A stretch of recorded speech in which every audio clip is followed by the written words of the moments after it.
my great-grandmother on my father's side. She came from a wealthy landowning family in Hunan in the south-central part of China, famous for its spicy food and even spicier women.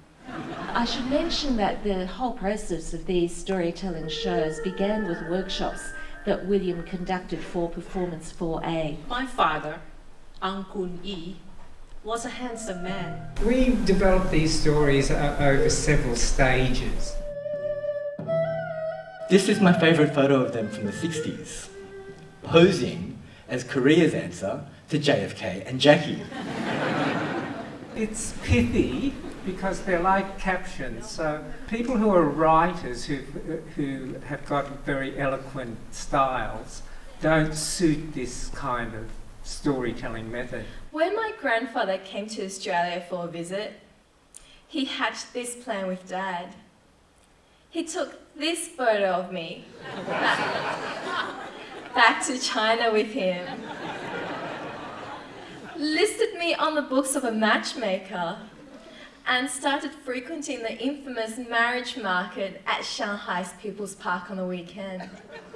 There's actually two narratives going on here. There's the narrative of the photographs, and there's also the story that we're telling with it. That first night in steamy Ho Chi Minh City, Saigon, was a rush of sounds and voices and colours. I was giddy with joy that I'd finally made it to my cultural homelands. It felt like a homecoming. These were my people. I could understand what everyone around me was saying. Then one day, Sis called me in tears. There had been an incident with her husband. In typical Asian style, my parents wanted to hush it up and keep it in the family.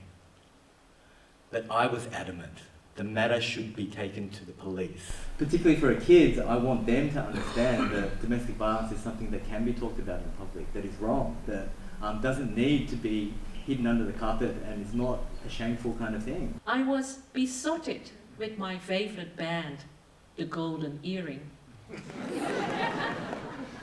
I wore very short miniskirts or hot pants. And I fell for boys with dirty long hair. I was there with Diane when Mary was born. At that time, lesbians couldn't get access to IVF, and my gay politics told me that this was wrong. So when Louise and Margaret asked me to be their donor, I agreed. They wanted a mixed-race child, and a father who was open to an ongoing relationship if the child wanted it. Raj was born 5 months after Mary. I donated to a lot of lesbians back then.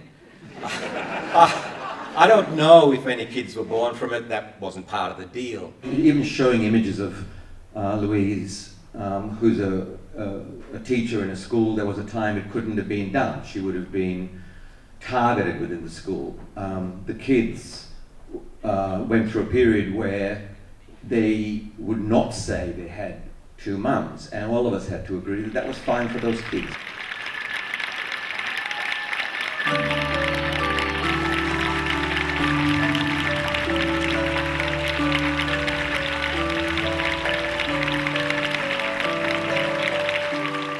And when people came out of that show, they were buzzing. And I think at that point, William and I knew that we had a show.